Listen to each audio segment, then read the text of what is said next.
Late at night, a tired person closes the last book, lowers the lamp, and stays seated at the small table. The room is safe, the work is done, and nobody waits at the door. For a few seconds there is only quiet. Then the mind begins to search for an exit. A task appears. A memory rises. Tomorrow asks for attention before it has arrived. Quiet should feel like rest, but Pascal thinks it often does the opposite. It exposes a mind that cannot remain peacefully with itself. For him, this is not a small weakness of attention. It is a clue to mortality, uncertainty, and the self we often flee. So the question is plain: why do we find it so hard to remain quietly with ourselves? Pascal's word for the movement away from that chamber is diversion. Not just amusement, not just screens. Even respectable work can become diversion when it keeps us from facing ourselves. By the end of tonight, we will follow Pascal's quiet room to its honest limit, and see why distraction may be less trivial than it first appears. If you enjoy thinking through questions like this with us, subscribing helps others find them too. Sharing the video helps even more. Let's begin. What if the room is difficult, not because nothing is there, but because too much is there? We know the moment. The room goes still, and almost at once the hand reaches for something that will make the quiet less exact. It may be a book, it may be work, it may be the small promise that after one more interruption, the mind will be able to settle. Pascal asks us to notice the reach before we explain it away.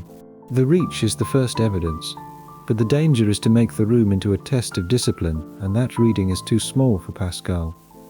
He is not mainly saying that we should become better at silence, he is saying that silence has a strange power to disclose the person sitting inside it.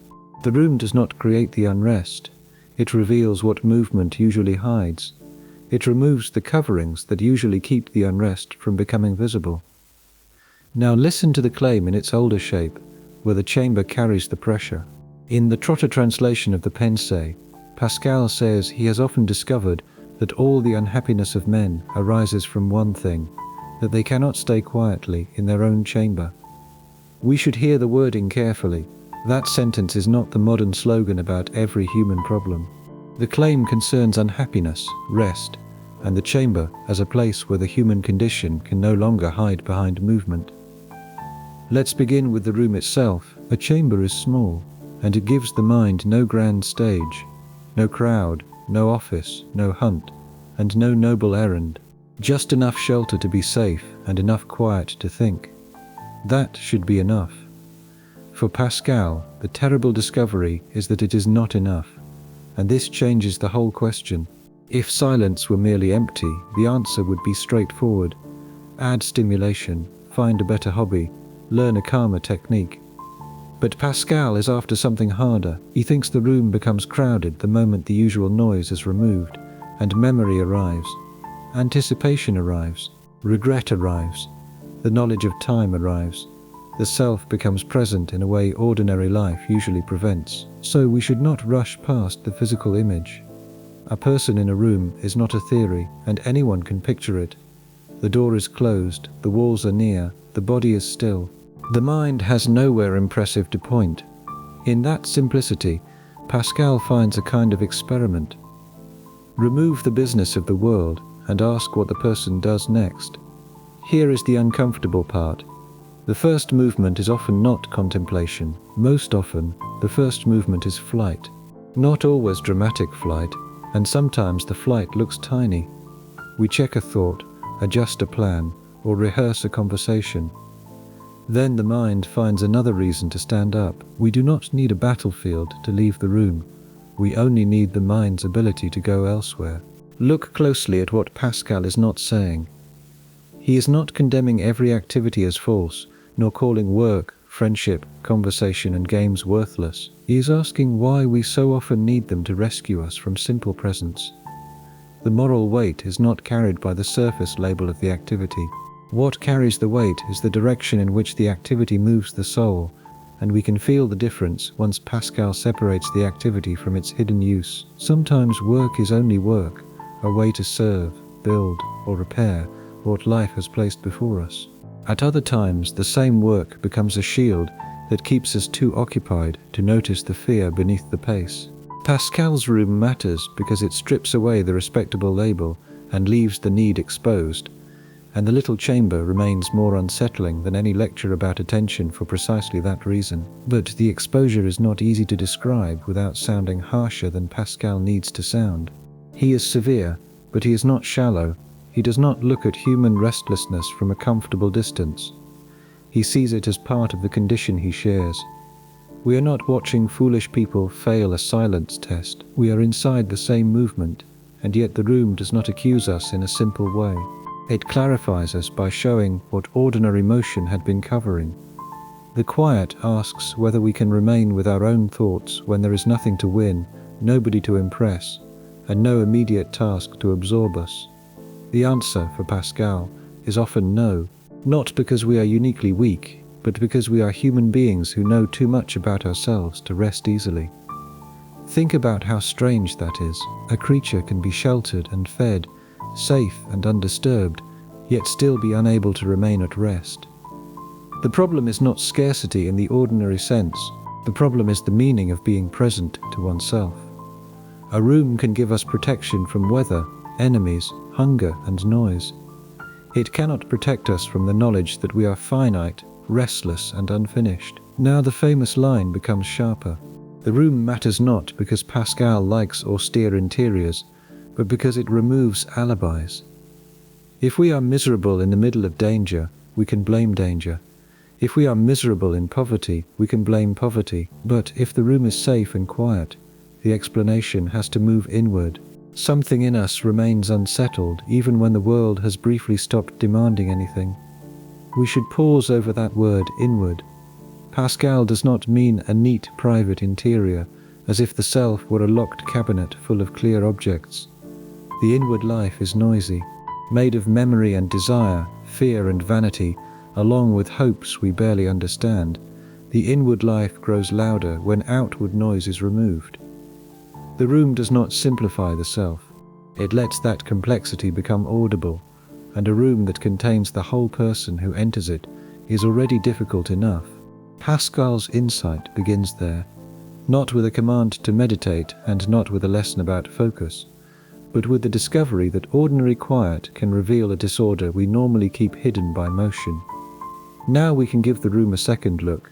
The chamber is not a punishment chamber, and its ordinariness is the whole point. Pascal does not need an extreme case, because an extreme case would let us blame the extremity. He chooses a scene so plain that the excuse is harder to find. A person has shelter. The noise has stopped, and nothing dramatic is happening in the little scene Pascal has chosen. If rest still fails there, then the problem cannot be blamed entirely on the world outside the door. But the room also shows how quickly we try to make our own escape sound reasonable. We tell ourselves that one more thought has to be handled first. We tell ourselves that one more duty is calling, and sometimes that claim is honest, and often it is not. The difficult thing is that the false excuse usually borrows the voice of a real obligation. It sounds responsible. It sounds practical. Pascal is interested in that borrowed voice because it lets restlessness dress itself as necessity. And this is why the chamber works as an experiment.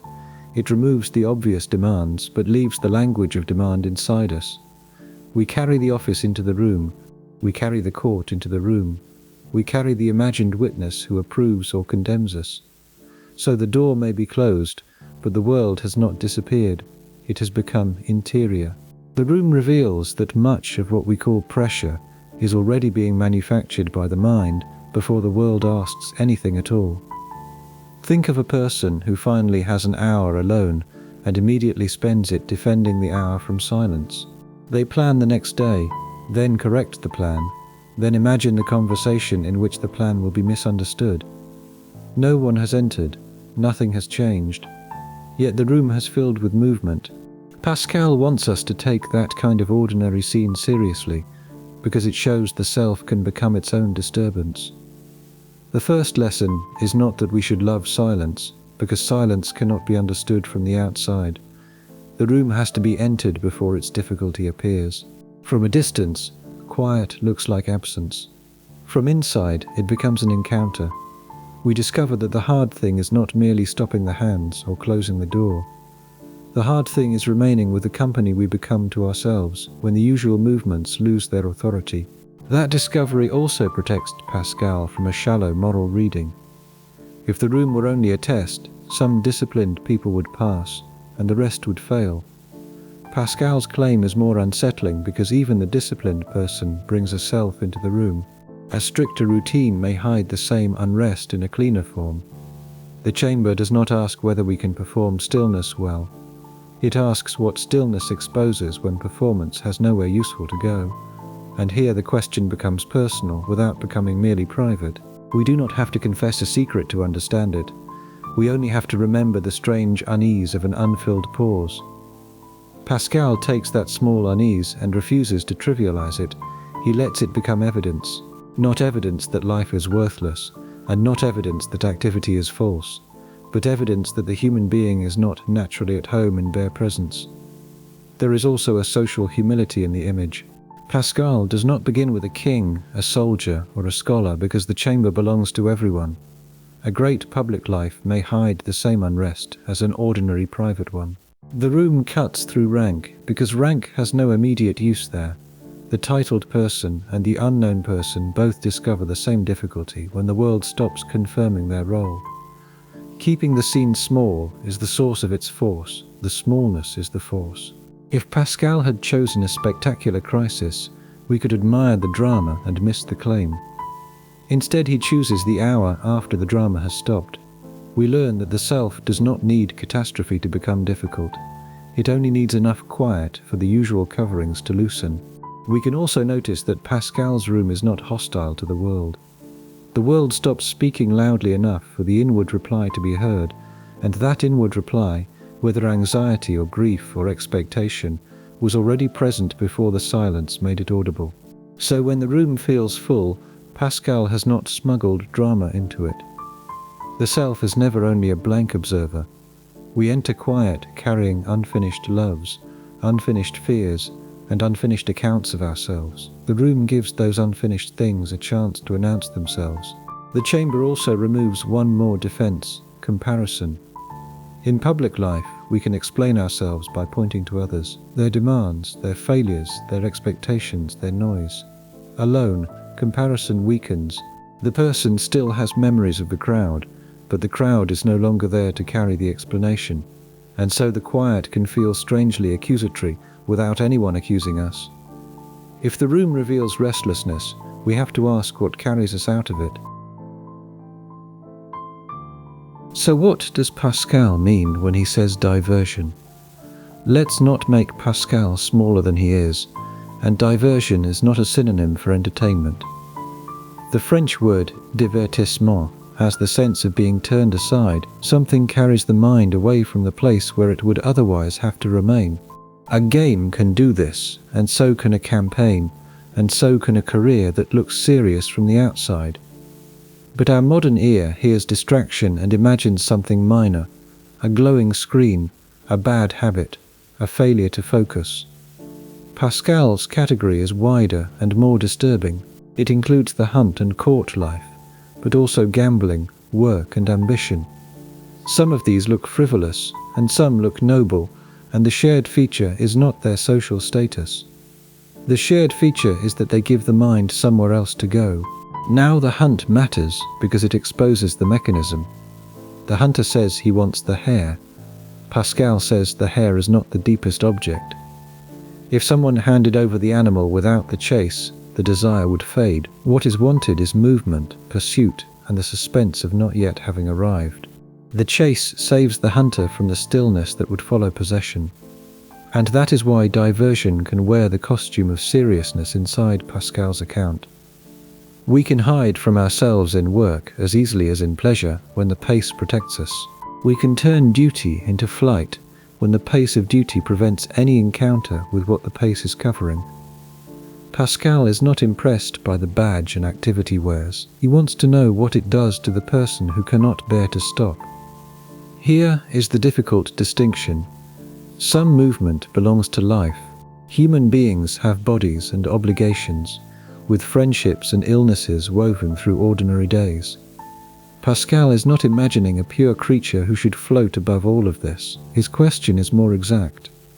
When does necessary movement become a way of refusing the question that quiet would ask? We do not always know, and that uncertainty is part of the argument's force. The same action can mean different things in different souls, or even in the same soul on different nights. Conversation can be love, and conversation can be escape, and solitude can be honesty, and solitude can be pride. Pascal's room does not sort every case for us. It makes the ambiguity visible, but Pascal gives us a sign by asking what the movement is rescuing us from. Diversion promises relief through elsewhere. The mind does not have to be here because the game is not finished. The appointment is coming, the court is watching, and the project needs one more revision. Some rival can always be answered. The next thing becomes merciful because it postpones the encounter with the present thing. Look at the breadth of the examples, and war is not entertainment, and office is not leisure. Court life is not a child's game. Yet Pascal places them in the same family because each can absorb the person into movement. A society can admire the movement while missing the need that drives it. The more respectable the diversion becomes, the harder it is to see. So the question becomes less flattering once seriousness itself can become diversion. We might think we are above diversion because we do not waste ourselves on obvious amusements. Pascal would ask whether our seriousness has become the finer diversion. A person can be praised for industry while being unable to face a quiet evening. A person can receive honor for ambition while being terrified of the stillness that ambition keeps away. And yet, this does not turn Pascal into an enemy of ordinary joy, and he is too psychologically accurate for that. Games can delight, and conversation can console, and work can serve. The problem begins when these things become necessary as protection from ourselves. The same gift can become a hiding place when we use it to avoid the room. Let's slow down here, because this is where the modern reduction fails. If we translate diversion into distraction, we shrink Pascal into a complaint about attention. If we translate it into sin in a simple moralizing way, we flatten him into accusation. Diversion is both more ordinary and more searching. It names the human talent for arranging life so that the deepest questions rarely have time to speak. Now we can see why the room returns as the test case. It removes the chase, the court, the applause and errands and noise. What remains is not nothing. What remains is the person who needed those movements. The chamber asks whether the self can stay with itself when all the exits have gone quiet. We should be careful here. Pascal's fragments do not give us a tidy manual. The Pensées is an unfinished work, a set of notes toward an apologetic project. The argument comes in flashes, reversals and fragments, and that unfinished form suits the subject. Human restlessness does not arrive as a clean diagram. It appears in glimpses when an ordinary activity suddenly reveals the need beneath it. But the direction is clear, and diversion is the movement away from rest, and not rest as laziness, rest as being able to remain in truth without fleeing. Pascal thinks we lack that rest. We look for an object outside ourselves, partly because the object matters, and partly because the absence of an object would leave us exposed. Think of how often the next thing feels like rescue. A message arrives, then a task, then an obligation, each giving the mind a place to go. The form changes and the relief is similar, and we are spared the unstructured encounter with ourselves. Pascal's insight is not that these things are all worthless. Their usefulness can hide a deeper dependence. Now the word diversion has to stay larger than the modern word distraction. Distraction sounds like a defect in attention.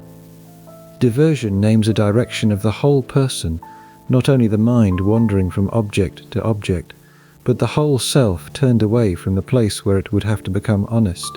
That turning can happen through pleasure, but it can also happen through duty, when duty becomes a refuge from truth.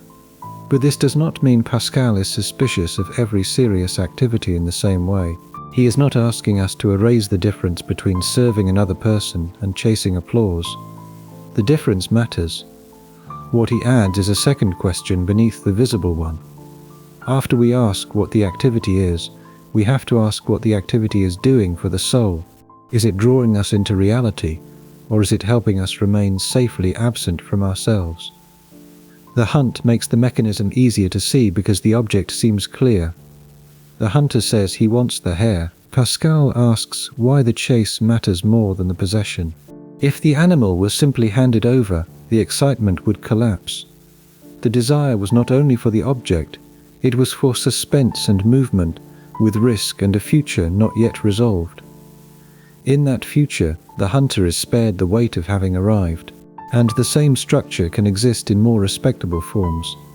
A career can become an endless hunt if each achievement matters mostly because it creates the next pursuit. A public role can become diversion if the role keeps the person from having to be present without witnesses. Even moral seriousness can become a kind of movement away if it gives the self a noble task, but never allows the deeper question to speak. This is why Pascal is so difficult to domesticate. He does not let us divide life into childish distractions on one side and serious pursuits on the other. He asks whether the serious pursuit has been recruited by the same restlessness. That question is humiliating because it reaches the parts of life we prefer to protect from suspicion. It asks whether our best-looking motion might sometimes hide the same fear as our worst-looking amusement. Still, the point is not to make life impossible by distrusting every movement. Pascal's analysis needs discernment. Conversation can be escape, but it can also be love.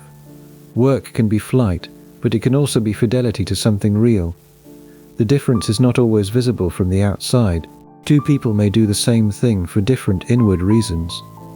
The room matters because it sometimes reveals the difference after the applause and usefulness have fallen away. So diversion is not a category for condemning other people. The category exists for becoming less easily fooled by ourselves, and we can ask why the next task feels so merciful, or why an empty hour feels like accusation. We can ask why arrival is so often less satisfying than pursuit. Pascal's wager here is not that every answer will be ugly, only that the question must be asked before the surface of life can be trusted. This also explains why Pascal's examples can feel unfair at first. War and office do not seem morally equivalent. Neither do hunting and court life, and they are not equivalent. Pascal's point is not equivalence at the surface, but family resemblance at the level of movement. Very different activities can perform the same inward function when they carry us away from the room. That is why we should not read him as a man hostile to all liveliness. He is hostile to being deceived by liveliness.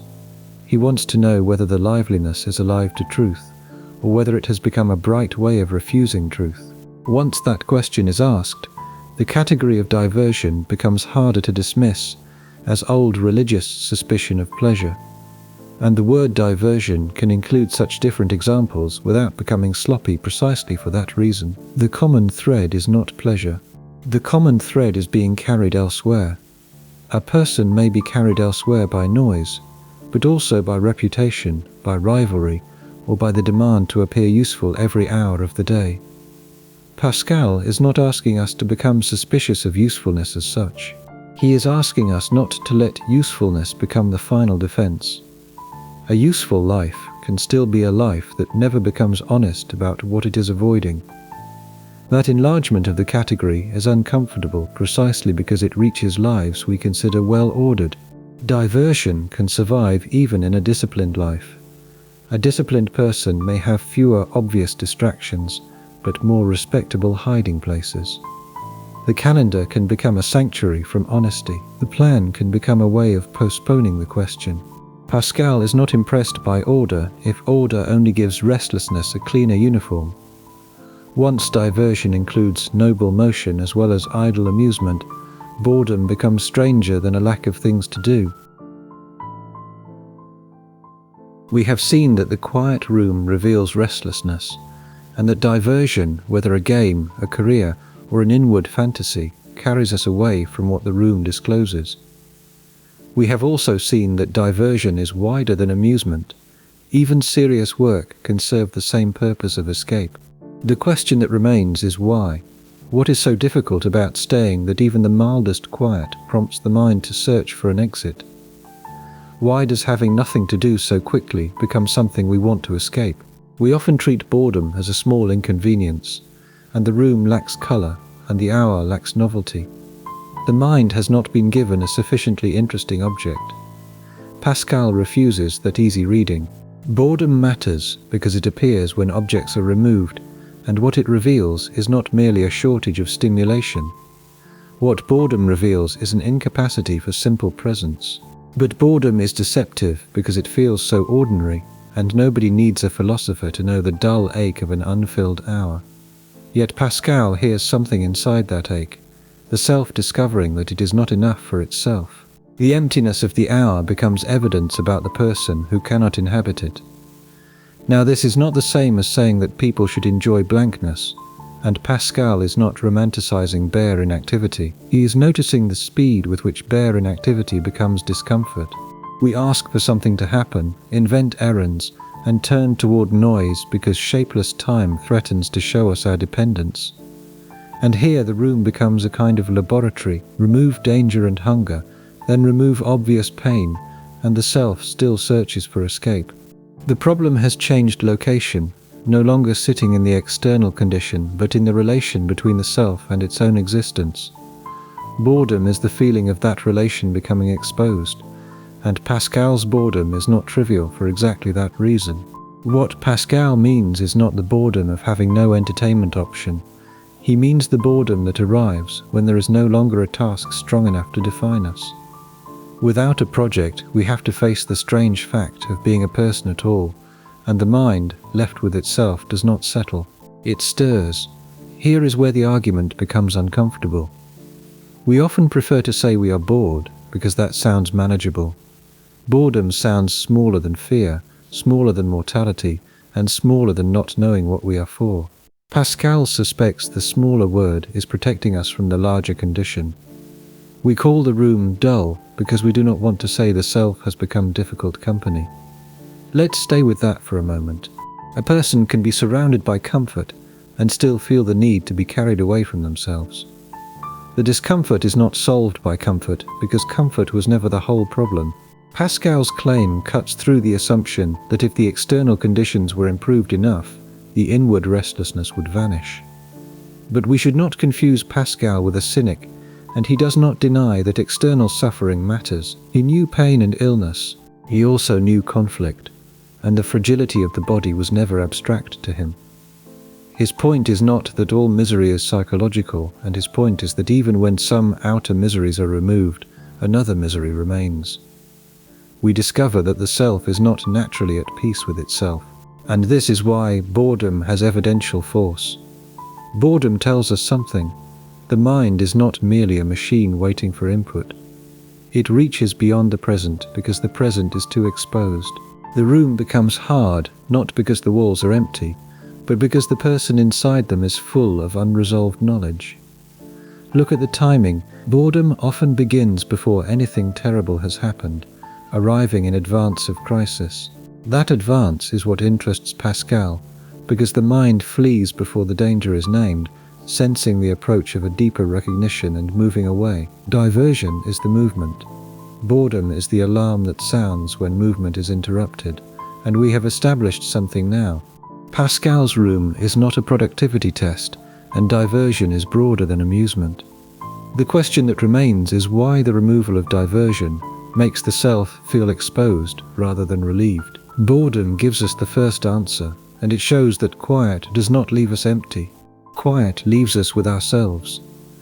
Now the word evidence should be handled carefully, and Pascal is not measuring boredom like a scientist measuring a pulse.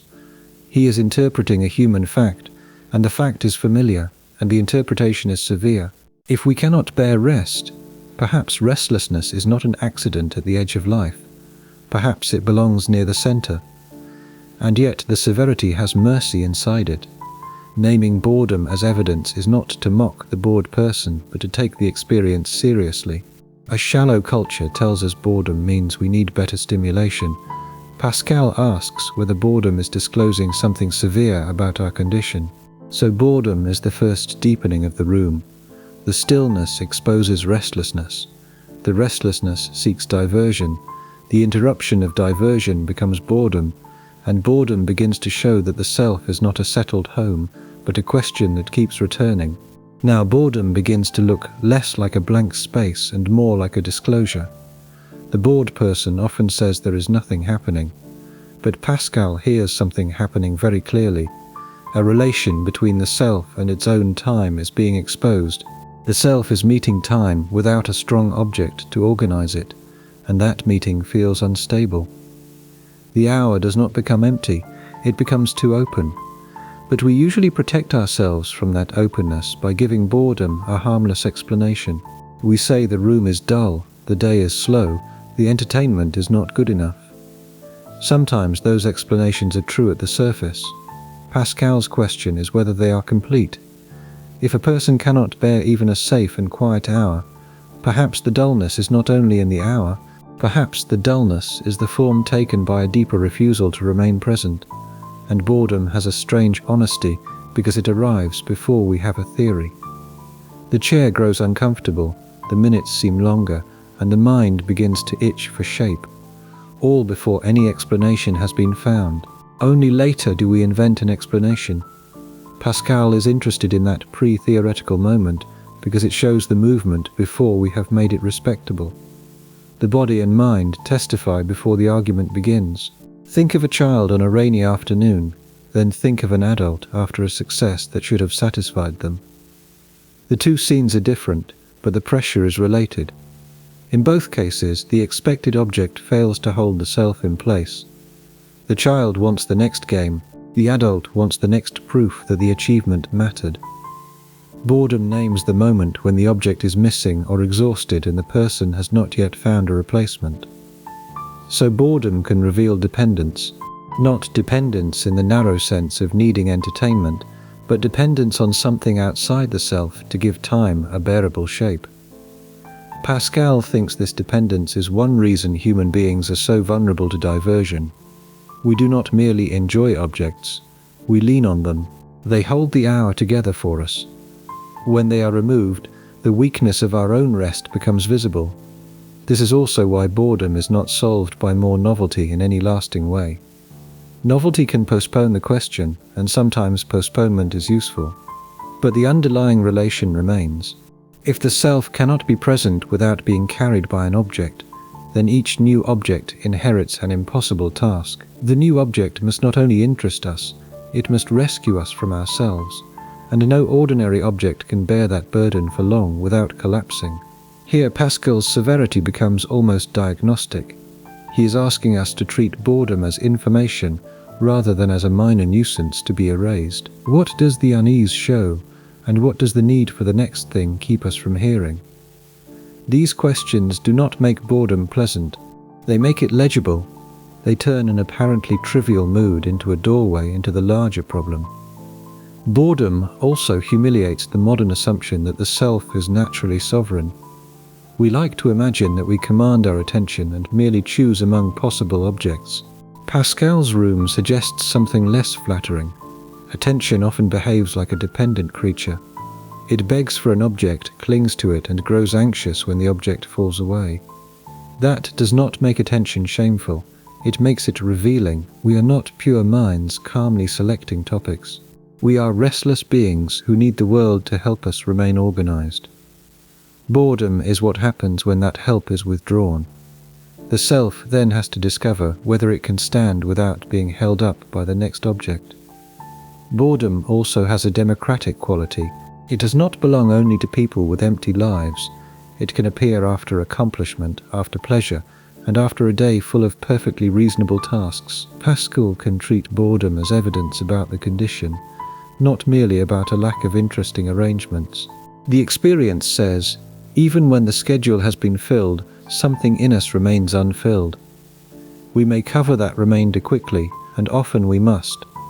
But the fact that it returns should make us cautious before calling boredom a small inconvenience. Sometimes it is the condition speaking in a minor key. There is also a small violence in how quickly we try to cure boredom.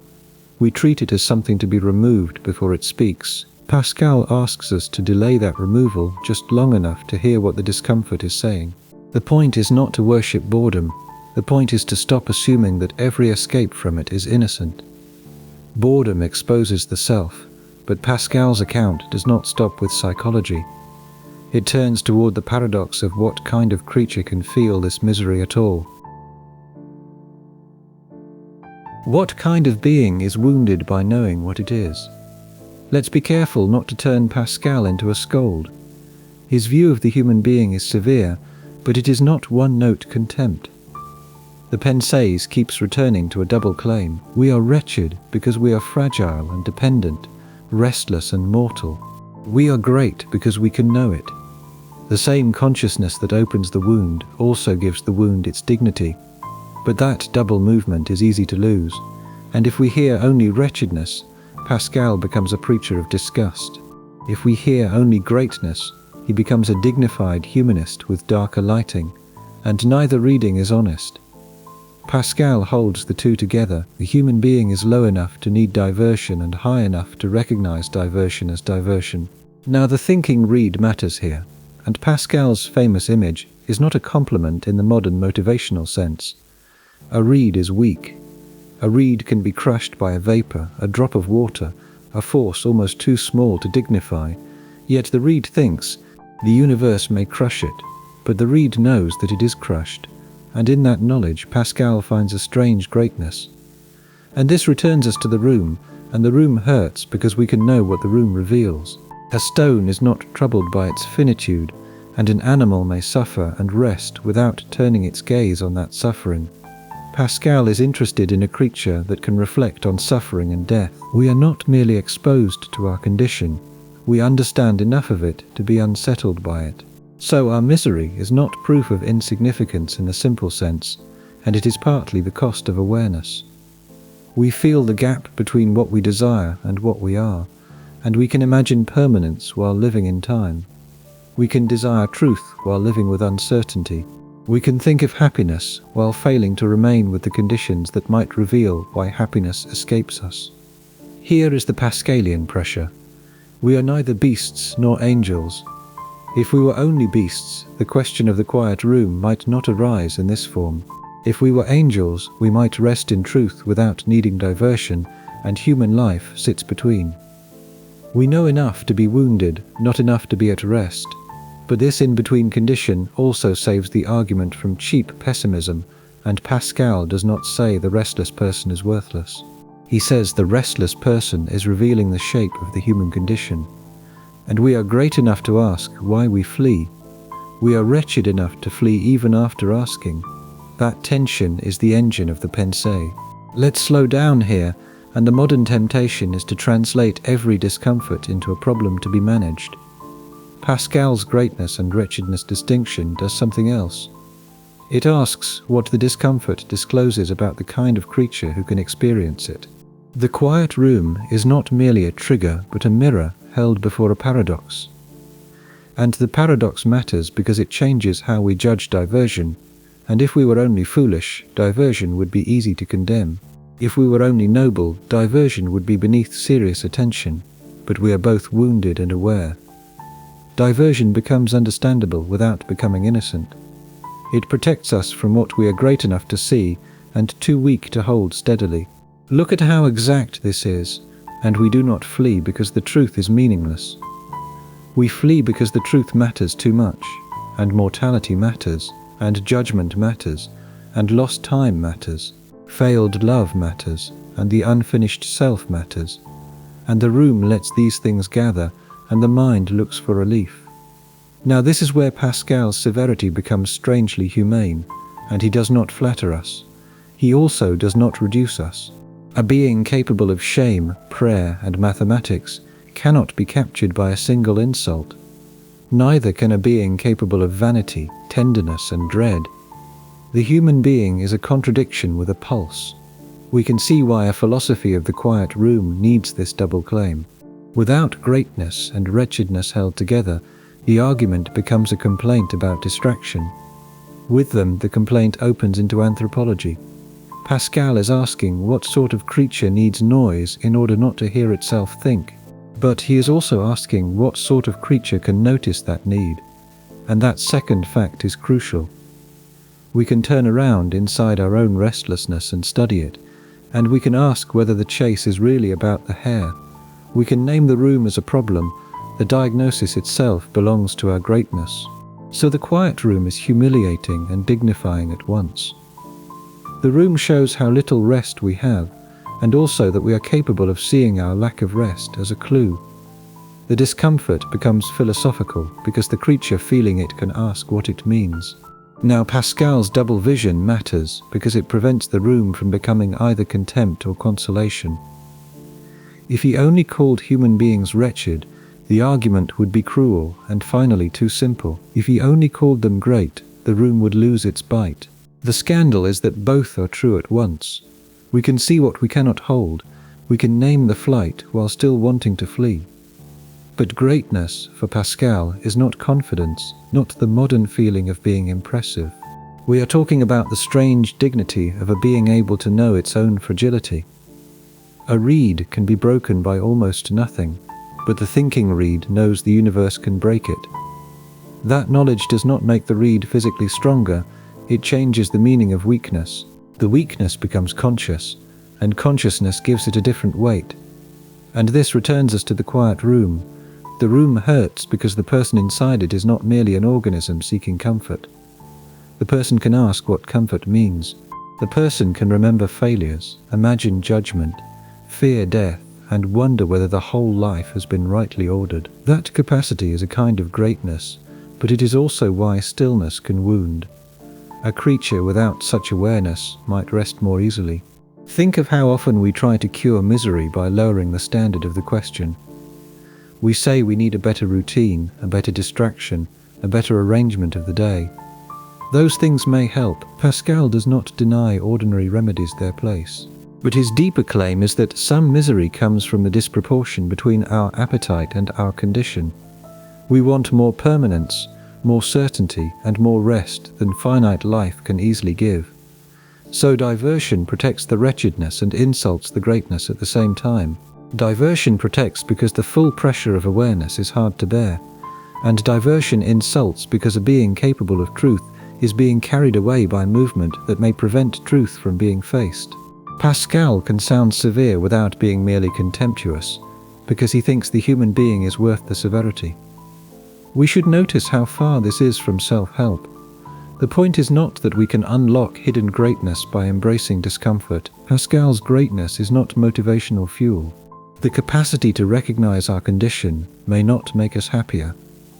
It may make the room harder, yet without that capacity, the room would not be philosophically interesting at all. The question depends on the dignity of the one who cannot answer it. Here the question has changed again. Why can't we sit quietly in a room? Because the room asks a creature of thought to meet a condition it cannot master. We are low enough to need escape, and high enough to know escape as escape. That is the human contradiction Pascal keeps holding before us, and it is why the simple answer never satisfies. A tenderness hides in that severity. Pascal's human being is not contemptible because it is small before the universe. The smallness would be easy. The painful dignity is that the human being knows the smallness and still asks what it means. A grain of dust that can wonder about justice, death, God, and happiness is not merely dust, so when Pascal wounds human pride, he is not reducing the human being to nothing. He is removing false greatness so that a stranger greatness can appear. The pride that wants to be secure, self-sufficient, and impressive must fall. The thinking reed remains, weak, breakable, and aware. That awareness is why the room can become a philosophical scene rather than just a quiet physical place. Pascal's greatness is especially strange because it does not rescue us from wretchedness. It intensifies the knowledge of it. The more clearly we understand our fragility, the less we can hide inside animal immediacy. Awareness dignifies us and exposes us in the same movement. The room is painful for the thinking reed for exactly that reason. We are not only fragile, we know fragility, compare it with our longing for permanence, and then try to live as if the comparison were not always present. Diversion helps us survive that impossible awareness. This double vision also explains Pascal's unusual tone. He can sound merciless because he refuses flattering accounts of human life, yet he can also sound protective because he refuses accounts that reduce us to appetite or mechanism. The person in the room is exposed but not worthless. The difficulty of the room is partly the difficulty of being capable of truth. If thought makes us great and miserable at once, then the next question is what the mind does with that greatness when the room becomes too much. How far can we leave a room without standing up? We usually picture diversion as outward movement, but Pascal makes the question less visible than that. The body goes to the hunt, the court, or the office. Conversation gives the same escape a gentler form. Pascal sees that the body may remain still while the mind has already departed, and imagination leaves first. It builds elsewhere before the hand reaches the door. But imagination does not mean creativity in the harmless modern sense. For Pascal, imagination is a power that attaches value and distorts judgment. It magnifies status, invents threats, and makes absence feel present. It can make a crown glow, a slight burn, a future triumph feel almost real. The mind becomes its own theatre. Now this matters because the quiet room can be full of imaginary movement. A person sits still and rehearses an argument with someone who is not there. Another person imagines recognition that has not arrived. Another returns to a humiliation and changes the ending. No external diversion has begun, but the flight is already underway, and this makes Pascal more searching than a simple critic of amusement. Remove the visible distractions, and the inward ones remain. We can sit in perfect silence while living in anticipation or resentment. Fantasy, regret, and comparison can do the rest. The room has not been escaped physically. The room has been escaped imaginatively. So the problem is not only that we chase objects. The mind can turn anything into an object, a future self, an imagined judgment, a possible loss, a wished-for applause. The mind can live among scenes that have not happened and scenes that cannot be changed. The body stays present while attention migrates. And here is why that migration so often feels merciful. Imagination gives shape to unstructured time by supplying motion where the room has removed it. It gives us a story in which we are agent, victim, or judge. Sometimes we become the winner, sometimes the beloved, sometimes the one who was finally understood. The self would rather occupy a painful story than have no story at all. Let's notice the irony. Even unpleasant imagination can function as diversion. A worry may hurt, but it also gives the mind something to do. A grievance may poison the hour, but it organizes the hour. And Pascal's point is not that diversion always feels pleasant. Diversion rescues us from bare exposure by giving consciousness an object. But the rescue has a cost, and imagination can make us less present to truth, attaching false weight to reputation, power, and beauty. Position and future success can become imagined kingdoms, and Pascal knows society depends partly on those values. We bow to clothing and titles. We also bow to rooms, rituals, and signals. The mind is moved by appearances it helped create. Now bring that back to the chamber, and the person alone in a room is never merely alone with facts. They are alone with images, and the face of someone absent, and the future that might vindicate them. The death they cannot picture clearly, and the God they are unsure how to seek. The self they wish others saw. Imagination fills the silence with substitutes for direct encounter. We should not pretend there is an easy cure, and Pascal is not giving us a technique for emptying the mind. He is naming the depth of the problem, and if imagination itself can become diversion, then removing outer noise is only the beginning. The quieter the room becomes, the more audible the inner theatre may be. And yet the point is not to despise imagination. Without it, human life would be narrower and colder, less able to hope or understand. Pascal's concern is not the existence of imagination, but our captivity to it. A power that lets us picture what is absent can also keep us from seeing what is present. Look at how this explains the speed of restlessness. We do not first assess the room and then decide to flee. Often the mind has fled before the decision is conscious. A memory opens, a plan begins, a possible audience appears, and the self has been moved away from itself before it has admitted that it wanted escape, so diversion is inward before it is outward. The chase outside may only be the body catching up with a movement the imagination has already made. Pascal's room is frightening because it reveals how little distance there is between stillness and mental flight. The door can remain shut while the soul has gone wandering. We can feel the problem now in a more exact way. The room is not defeated only by noise. The mind defeats it through elsewhere, and the mind is astonishingly good at constructing elsewhere from almost nothing. Now imagination deepens the problem because it shows that escape does not require a doorway. The body can remain obedient while the mind has already left. A person may look perfectly still from the outside and be living in a courtroom of memory, or a theatre of future triumph, or an argument with someone absent. Pascal understands that the room can be abandoned without any visible movement at all. But imagination is not merely falsehood, and that would be too easy. It lets us hope and anticipate. It lets us sympathize and understand what is not immediately before us. Without imagination, human life would be narrow. Pascal's suspicion is aimed at a more specific danger. The power that lets absence become present can also make appearance rule over truth. We begin to live under the authority of images we have helped create, and those images have a special strength in quiet. When outer noise fades, the inner theatre often becomes sharper. A future conversation plays itself out. A small insult grows larger. A possible recognition becomes almost tangible. The self is no longer simply present in the room, distributing itself across imagined scenes, trying to find an object strong enough to organize the hour. Think of worry as a form of work. It feels painful, but it gives the mind a task.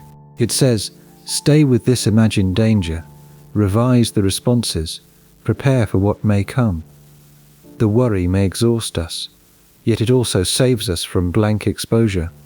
Resentment works in a similar way. It hurts, but it gives the hour a plot. The mind may prefer a painful plot to the absence of any plot at all. So imagination explains why removing external diversion is not enough. A quieter room may only reveal a more elaborate inward diversion. We can simplify the setting and still carry an entire world of comparison, fear, vanity and hope. Pascal's point is not that outward discipline is useless. The root of flight lies deeper than the object we happen to use for escape. This also changes how we think about solitude. Solitude can become honest, but it can also become crowded with imaginary witnesses. A person alone may still be performing for an audience that is not there. They may be defending themselves before an imagined judge, or they may be building a future image of themselves as noble, injured, or misunderstood. The room has no crowd, yet the self can manufacture one, and here Pascal's psychology becomes severe because it does not leave us an easy refuge. Noise can be diversion, and silence can be diversion. Activity can carry us away, and inward fantasy can do the same. The question is not simply whether the body stops. The question is whether the mind is willing to remain with what is true when imagination offers a more bearable elsewhere. Imagination also explains why Pascal's critique reaches into prestige. Status depends on shared images. A title, a robe, a courtly gesture, or a public reputation can alter how people feel before any argument is made. Pascal knows that human beings respond to these signs with astonishing seriousness. We live partly inside images that society has agreed to treat as real. The quiet room threatens those images because it removes the audience that sustains them. Alone, a person may still rehearse the audience inwardly, trying to keep the image alive. Solitude can be so unstable for precisely that reason. It deprives us of public confirmation, then reveals how much private imagination was already working to replace it. One more reason imagination matters. It can imitate meaning. A fantasy of future success can feel like purpose before anything has been done. A remembered injury can feel like moral clarity before justice has been sought. The image gives the mind a shape and calls that shape reality. Pascal's room threatens that imitation by making the image less supported. When nothing outside confirms it, we may feel how much effort is required to keep the inner theatre running. That effort is itself a clue. It shows how deeply we prefer a storied elsewhere to a present we cannot yet inhabit. This is especially clear when imagination gives us an audience. We may be alone, but we still picture the one person whose judgment matters, or the future crowd that will finally understand us. The imagined audience makes solitude livable by turning it back into performance. Pascal's room becomes harder when even that audience is allowed to fade. Imagination explains how we leave the room, but not why the room has such pressure in the first place. We have established that the quiet room reveals more than simple restlessness. Boredom arrives not as a lack of entertainment, but as a disclosure of the self's inability to remain with itself, and diversion names the broad human talent for keeping that disclosure at bay. The question that remains open is what exactly the self is so anxious to keep at bay. What sits beneath the restlessness that the room threatens to make visible? What if the thing underneath restlessness is not boredom, but death becoming briefly visible? Let's say the hard part plainly. Pascal thinks diversion protects us from mortality, not from death as an abstract doctrine, and not from death as a dramatic image on the horizon, but from the quieter knowledge that our own life is passing and cannot be secured by our projects. The room removes motion, and with motion removed, time becomes harder to avoid. But we should not make this melodramatic. Pascal does not need thunder. A small room is enough, and a quiet hour is enough. The body sitting still is already a reminder that life is temporal. Breath continues, light lowers, the day has gone, and the future is not guaranteed. Stillness lets facts we usually know in theory become felt facts, and this helps explain why diversion can feel necessary rather than merely pleasant. Diversion keeps mortality abstract. The hunt gives a local purpose, so do the court, the office, and the game. Even an errand or argument can keep mortality abstract. Local purpose is not false, and it is often good, but it can also keep the larger condition at a distance, and this is where Pascal's analysis becomes severe. We live as if more movement could answer the fact of finitude. More achievement, more company, more recognition, more planning. The mind keeps converting time into tasks because task time is easier to bear than mortal time. A task has a next step. Mortality has no manageable next step. So the quiet room is dangerous because it changes the texture of time. When we are busy, time feels like a medium through which we act. When we are still, time can feel like something passing through us, and that shift is subtle, but it matters. Pascal thinks diversion exists partly to prevent that shift from lasting too long. Here is the link to boredom. Boredom is not only understimulation, it can be the first ordinary form in which finitude becomes perceptible. Nothing is happening, and yet something is happening. Time is moving, we are aging, and possibility is narrowing. The room is quiet, but the clock of existence is not quiet. Let's not pretend Pascal invented this feeling, we know it before we read him. A silent evening can make a week feel wasted. A pause after a success can reveal that success did not settle what we hoped it would settle. A free day can become uneasy because freedom removes the structure that kept certain thoughts away. Pascal gives a name to a pressure we already recognize, but his religious seriousness intensifies the pressure. Mortality is not only the end of biological life for Pascal. Mortality belongs to a whole account of judgment and dependence. Sin, grace, and the soul's need for God are inside the pressure. We do not have to accept every part of that account to see why death matters so much in his diagnosis. Death is the limit ordinary diversion cannot finally outrun. Now we should be precise, and Pascal does not say that every moment of work or play is secretly terror. Human motives are mixed. A person can hunt for pleasure, serve from duty, speak from love, and still use movement to avoid death. The same act can carry more than one meaning, and that is why the argument is hard to live with, and this is where we are now. Pascal has moved us from distraction to diversion, from diversion to boredom, and from boredom to the knowledge that we are finite. The question that remains is whether this is only psychology, or whether Pascal thinks it points beyond the human mind altogether. Look at how the room has changed, and at first it seemed like a scene of quiet. Then it became a scene of restlessness, and now it becomes a scene where mortality can be felt without ornament. The person inside it does not need to think the word death. The pressure may arrive as unease, impatience, sadness, or a sudden desire to be occupied. We often live with death understood in theory and postponed in feeling, and diversion helps with that postponement. It gives us rhythms in which tomorrow is assumed, and it creates little futures that make the larger future less visible. The next appointment, the next game, the next plan, each says, "Not yet."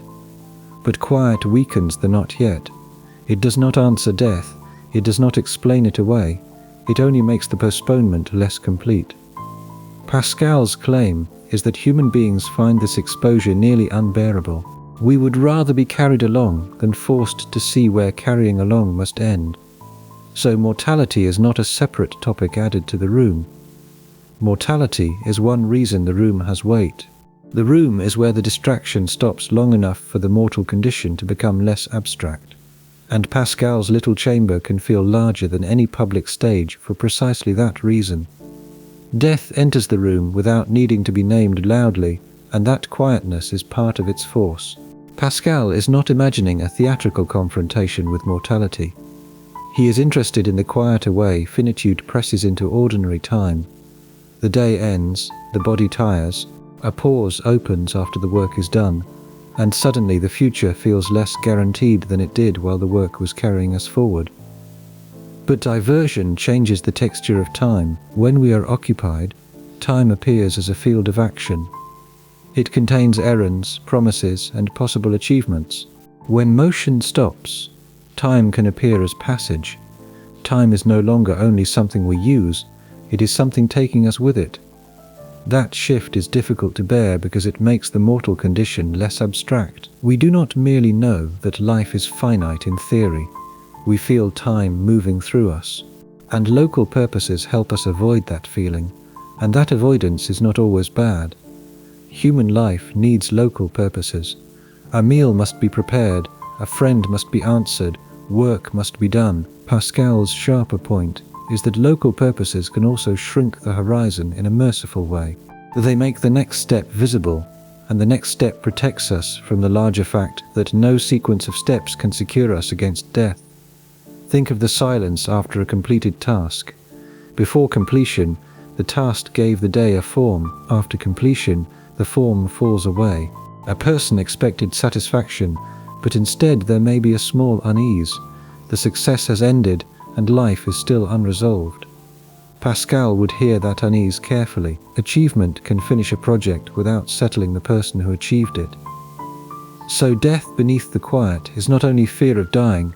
The deeper discovery is that none of our movements can finally make us permanent. Honor fades, pleasure passes, and even useful work enters time and is carried away by it. This does not make those things worthless. Pascal's thought is subtler and harsher. They are real goods that become false when we ask them to answer what they cannot answer. We should also keep Pascal's religious frame in view. For him, mortality belongs to judgment, dependence, and the soul's need for God. Death is not merely biological disappearance. Death is a sign that the human being is not self-grounding. Diversion from death is also diversion from a deeper dependence. The quiet room becomes a place where the creaturely condition becomes harder to disguise. Here the argument reaches one of its most honest limits. We may not share Pascal's full diagnosis, but we can recognize the experience he is interpreting. The ordinary quiet hour can reveal that life is passing and that motion has been keeping the knowledge at a distance. Diversion does not defeat death. Diversion changes how near death feels. The room changes it back, and there is a reason death appears more clearly after movement stops. Movement lets us experience life as unfinished business, always something pending, and pending things imply continuation. The mind takes comfort from the grammar of the next. Next week, next answer, next repair, next attempt. The sequence does not prove safety, but it feels like safety while we are inside it. The room interrupts that grammar. It does not say there will be no next thing. It simply refuses for a moment to let the next thing dominate the present. In that pause, the larger fact becomes perceptible. Life is not secured by having another task. The task may be real and worthwhile, but it cannot carry the whole meaning of being alive. Mortality can also arrive disguised as impatience. We do not always think, "I am going to die." More often we feel that the hour must not be wasted, that something must be secured, that a future version of ourselves has to be protected. The fear becomes practical before it becomes explicit. Pascal hears the practical urgency and asks what deeper urgency is hiding inside it. The task may be real, but the desperation around the task may reveal more than the task requires. The room separates those layers. It lets us ask what is duty and what is a refusal to feel time passing. The quiet also changes the scale of success. While we are moving, success can feel like an answer. When motion stops, success often becomes another completed fact inside a still unsettled life. That does not make success false. It shows that success cannot bear the entire burden of rest. Pascal listens for that gap between achievement and peace.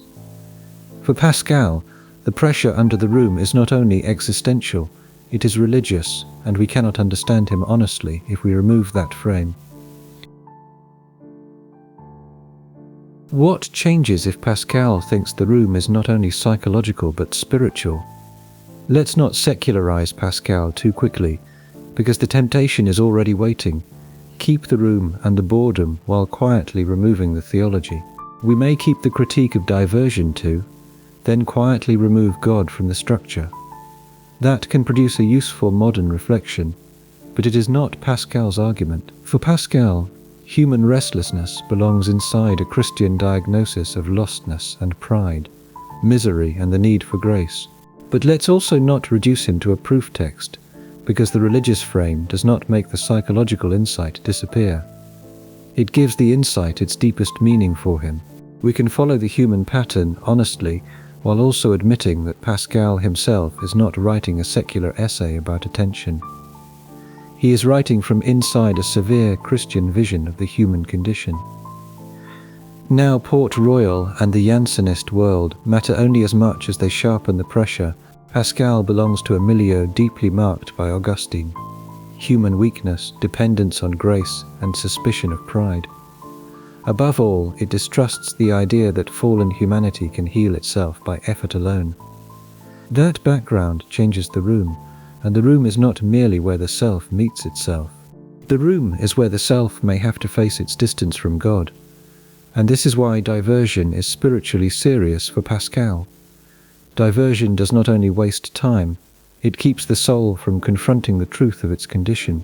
If we remain perpetually occupied, we do not have to ask what our life is before God. We do not have to ask what we love, what we fear, or what we are refusing to see. So the religious diagnosis gives diversion a different gravity. A secular reading might say we flee mortality and self-knowledge, but Pascal says yes, and more. We flee the truth of our dependence on something we cannot supply ourselves. We flee the God whose absence we feel and whose presence we cannot command. We flee the need that our diversions cannot satisfy. Here is the difficulty.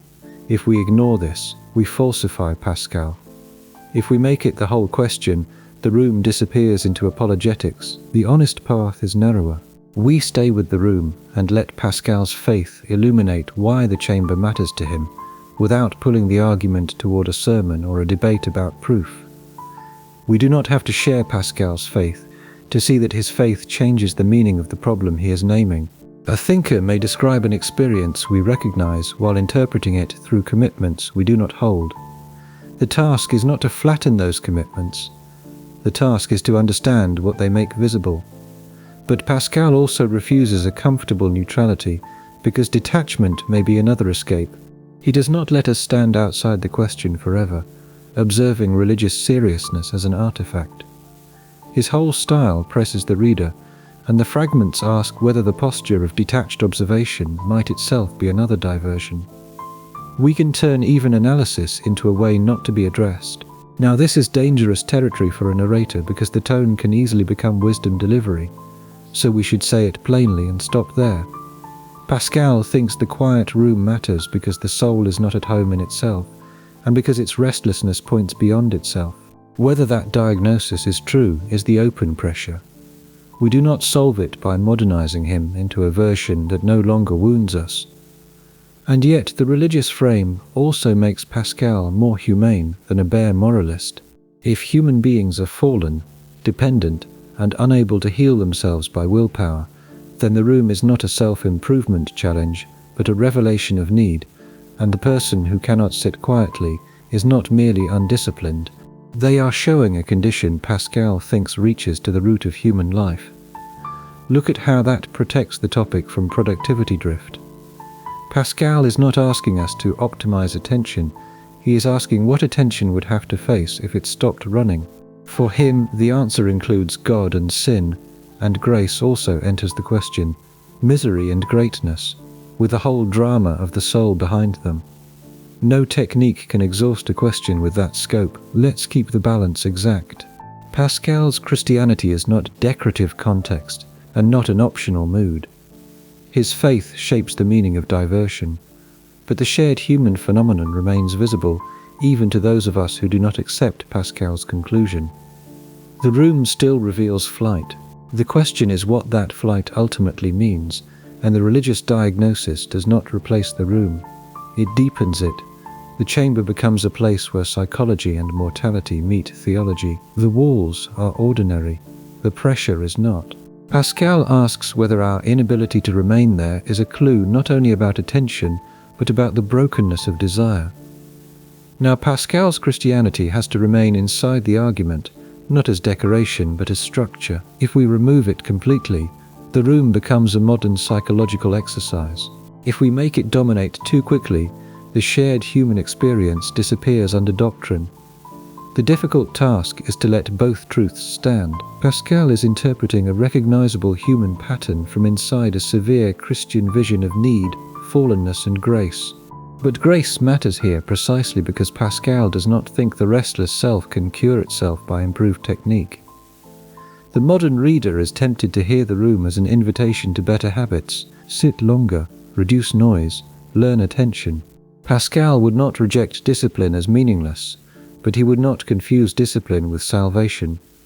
The wound he is naming reaches below self-management, and this changes the tone of the diagnosis. The person who cannot remain quietly in a chamber is not merely careless. They are not simply addicted to novelty. For Pascal, they are a creature estranged from the only rest that could finally satisfy them. Diversion becomes spiritually serious because it helps the soul avoid the knowledge of its own need. The room is hard because it threatens to make that need audible.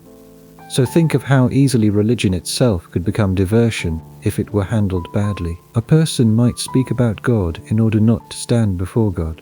A person might debate doctrine as a way of avoiding repentance, dependence, or prayer. Pascal is too sharp not to see that possibility. His fragments press the reader because analysis can become another evasion. The mind can hide even in seriousness. So the religious diagnosis does not flatten the psychology. The diagnosis intensifies it. Boredom, imagination, mortality, and diversion all become signs within a larger drama. The self is not merely restless because it lacks stimulation, it is restless because it lacks right rest. In Pascal's terms, the heart is disordered. It seeks finite coverings for an infinite need, then wonders why the coverings fail. We should say this plainly and stop there.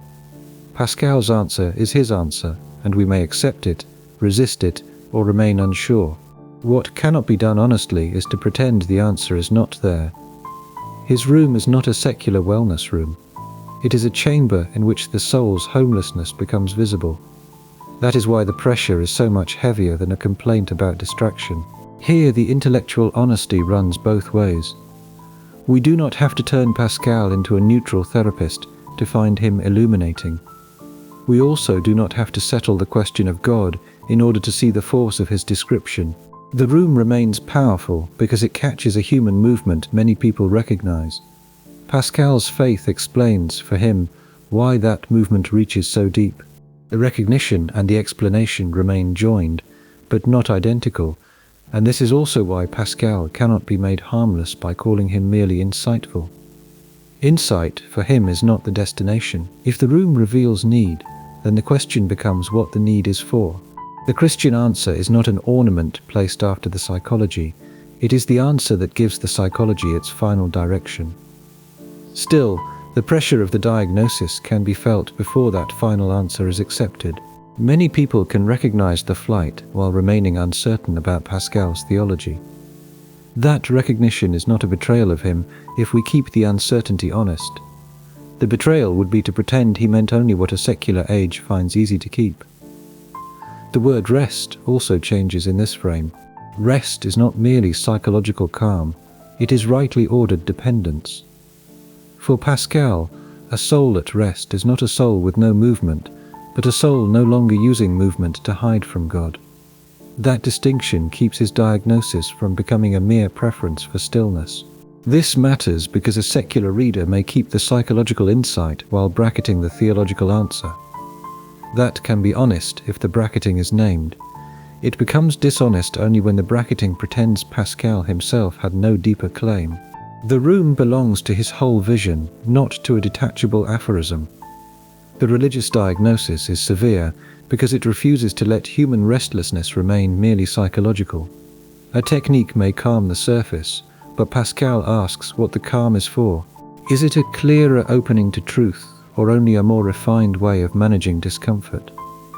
In his frame, the final question is not whether the mind is quiet, but whether the soul is rightly turned.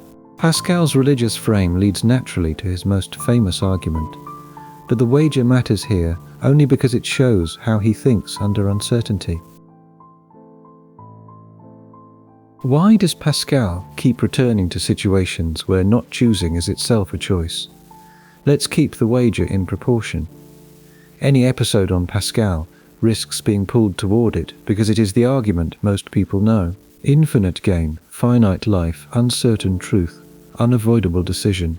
The wager is famous for a reason. Our focus here is not about proving God, and we should not let the wager become a debate over whether it succeeds. The wager belongs in the background because it shows Pascal's way of thinking. He is drawn to situations where human beings cannot wait for perfect certainty before living. We act under uncertainty, and we choose before the evidence feels complete, and we cannot stand safely outside the condition we are trying to judge. Now that structure also appears in the room. We may want to treat our restlessness as an object of detached study. Pascal keeps pressing us back into participation, and we are not observers of diversion from a clean distance. We are diverted beings trying to understand diversion. The very act of postponing the question may already be part of the question, and this is why the wager should not hijack the argument, and its importance here is not the apologetic conclusion. What matters here is the pattern. Uncertainty does not release us from decision. The room asks a related thing. We may not know the final meaning of our restlessness, but we still live by fleeing or staying, by praying or working, by hunting or distracting ourselves. So Pascal's world is not one where neutrality is easy. The spectator position keeps collapsing. If God is uncertain, a person still lives one way or another. If the self is difficult, a person still turns toward diversion or toward truth. If death is unavoidable, a person still decides how much of life will be spent not thinking about it. Here is the link to diversion, and diversion often pretends that no decision has been made. We are just busy and just occupied and just involved in ordinary life. Pascal suspects that this ordinary occupation can conceal a decision not to face the question. Not choosing to examine the room is already a way of choosing the hunt. Let's be careful with the word choice before we make the argument too simple. Pascal is not imagining a perfectly free will standing outside all pressure or history. He knows the human being is weak, shaped by desire, dependent on habit, and in need of grace. Choice, for him, is never a simple heroic act.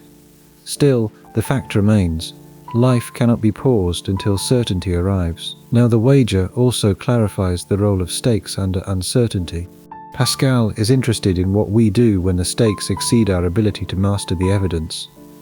Death exceeds mastery, and God exceeds mastery, and the self exceeds mastery. Diversion is attractive because it reduces the field to smaller stakes we can handle. Win the game, catch the hare, finish the task, answer the rival. But smaller stakes do not remove the larger ones. They only cover them for a time. A person can spend years inside local urgencies and still have the older questions waiting. The room is where the larger stakes begin to reappear, not as an argument written on the wall, but as pressure in the silence. Look at the difference between evidence and evasion. Pascal does not ask us to pretend certainty where there is none. He is too serious for that. He asks whether our demand for certainty can itself become a diversion when it lets us avoid the decision life is already making through us. And that is a more unsettling charge. And yet we should leave the wager in the background, because the room has its own force. We do not need to settle Pascal's apologetic project to understand why the chamber matters. The wager helps us see Pascal's concern with uncertainty and stakes. The room shows that concern at the level of ordinary experience. We can now state the connection simply without making the wager the whole episode. Pascal thinks we are beings who cannot avoid ultimate questions, but who are remarkably gifted at arranging life so those questions do not have to be faced directly. The wager addresses one form of avoidance, diversion addresses another. Both refuse the fantasy that we can remain forever undecided from a place of safety. So the wager is not the spine. It gives the spine context, and it shows why Pascal takes restlessness seriously. A mind that cannot remain in the room is not merely failing to relax, it may be refusing the kind of decision that only becomes visible when movement stops. Now the wager belongs here as a pattern of thought rather than as the main subject. Pascal is fascinated by conditions in which life will not wait for certainty.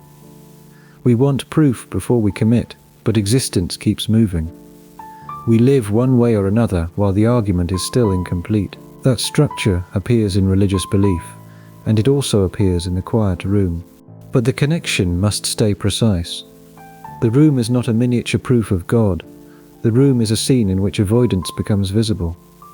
The wager helps us understand why Pascal distrusts the fantasy of suspended neutrality. A person who refuses to decide is still living.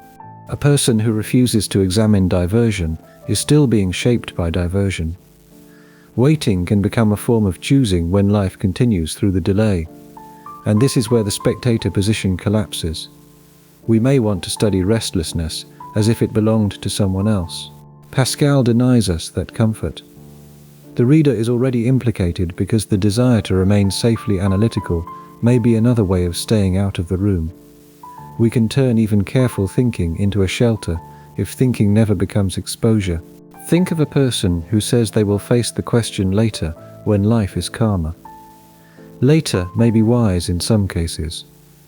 A crisis is not always the right hour for deep examination, but Pascal worries about the indefinite later, the later that keeps renewing itself, the later that eventually becomes a whole life. At that point, postponement is no longer a schedule, it has become a strategy of evasion. So the wager's relevance is not its mathematics but its pressure.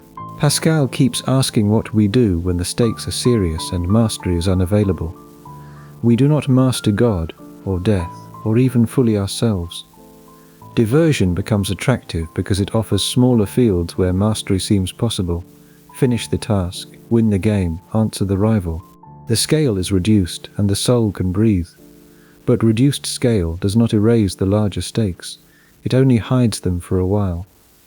The quiet room is where the large scale returns without drama. No thunder, no argument, no public crisis. Just the strange knowledge that the finite projects have not answered the question that made them necessary. The wager helps us see why Pascal takes that return seriously. Ultimate questions do not vanish because we have become busy with lesser ones. The argument must remain disciplined here. If the wager takes over, we are following a different question entirely. The purpose is to see Pascal's habits of mind, uncertainty, stakes, participation, and the refusal of safe distance. Those habits illuminate the room. They show why he thinks diversion is not merely inefficient. It may be a way of living as if the hardest questions can be avoided by never allowing the silence in which they appear. The wager also clarifies Pascal's impatience with purely theoretical distance. He does not think human beings encounter ultimate questions as disembodied examiners. We encounter them while aging and desiring. We encounter them while fearing, loving, and choosing. The question is already inside a life. That means delay has moral and spiritual weight, even when delay presents itself as careful neutrality. This does not prove that every refusal is dishonest, and some refusal may be principled, and some hesitation may be intelligent and worth keeping. Pascal's sharper claim is that hesitation can become a hiding place when it never risks being tested by life. The room exposes that possibility because it removes enough noise for postponement to become visible as postponement. There is another connection between the wager and diversion. Both challenge the dream of costless delay. We want to postpone the hardest questions until the conditions are cleaner. Pascal keeps asking what the postponement is doing to us while we wait. A life can be spent preparing to decide. The room makes that danger concrete. Nothing forces a dramatic declaration there, but the refusal to stay already reveals a direction. The self is not neutral while it flees. We are being trained by our own evasions, and over time that training becomes a character. The background link is this pressure against pretending to be untouched. Pascal keeps noticing that the observer is already involved. The person in the room is not outside the problem of diversion, just as the person considering belief is not outside the problem of how life is being lived while certainty is delayed. Once uncertainty enters the room, the harder question is whether diversion is only weakness or whether it also protects us from more truth than we can bear. We have now followed the argument through diversion to boredom, through boredom to mortality, and through mortality to Pascal's religious frame. At each step, the room has grown heavier.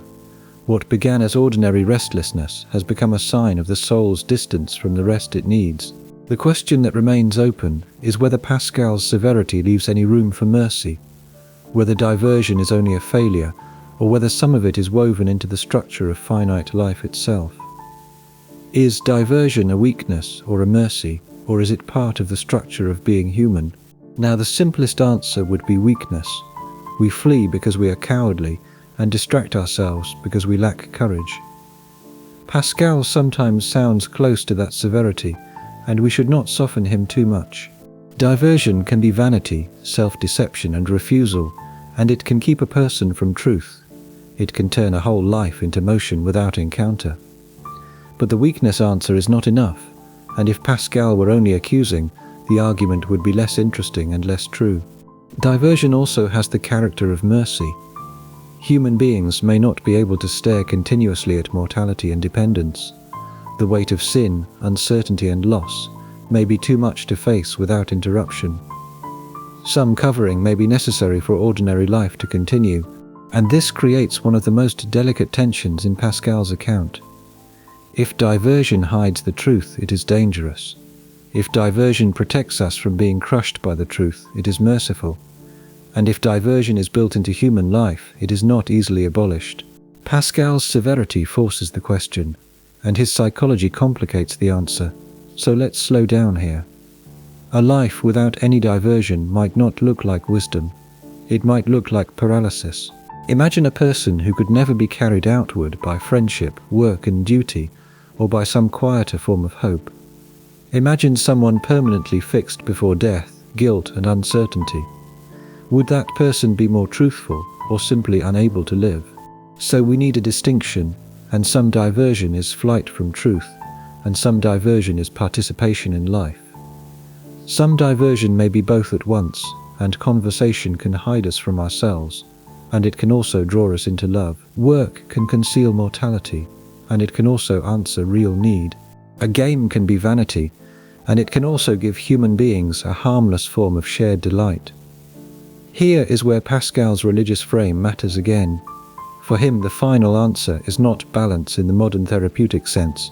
Rest is ultimately found in God, not in an artful mixture of silence and activity. But even before that theological answer is accepted or rejected, the human question remains. What amount of uncovered truth can a finite creature bear? We do not know, and that limitation is itself the honest answer. Pascal's fragments do not hand us a clean psychological policy about exposure and relief. They give us pressure and images, accusations and prayers. They also teach us to distrust our movements without proving that every movement is false. That unresolved quality is part of why the room keeps working. But look at what the question has become. We began with a familiar discomfort. Why is quiet hard? Now we are asking whether ordinary life depends on certain merciful forms of not seeing. That is not a productivity question. The question has become one about the conditions under which human beings remain livable to themselves. And yet Pascal would not let the mercy interpretation become an excuse. The fact that we cannot hold the whole truth all the time does not mean every evasion is innocent. A life can be protected by diversion and ruined by it. The same movement that lets us breathe can also keep us from conversion, honesty, reconciliation, or self-knowledge. Now we can understand why Pascal's tone is so hard to imitate.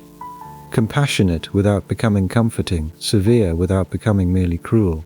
He sees that human beings need relief, but he also sees how relief can become captivity. Diversion is not solved by calling it good or bad, because the calling has to be discerned carefully. Think of the quiet room again. If someone cannot stay there for a minute, something is revealed. If someone refuses ever to leave it, something else may be lost. Pascal is not writing a schedule for solitude. He is pressing on the question of what we do when the room tells the truth. But this means the title question has no simple behavioral answer. And why can't we sit quietly in a room? Because the room exposes us, and because diversion rescues us, and because mortality presses, and because imagination runs. Because we are weak, and because we are aware, and because truth is necessary and sometimes unbearable. So diversion sits in an ambiguous place, evasion and possibly mercy, weakness and possibly structure. Dangerous precisely because it is not obviously monstrous. Most of the things that carry us away are woven into ordinary life, and the ambiguity of diversion becomes unavoidable. If we call it only weakness, we speak too quickly. If we call it only mercy, we excuse too much. Pascal forces us to remain between those simplifications. Diversion protects us from an exposure we may not be able to bear continuously, and also prevents us from facing truths we may need to face.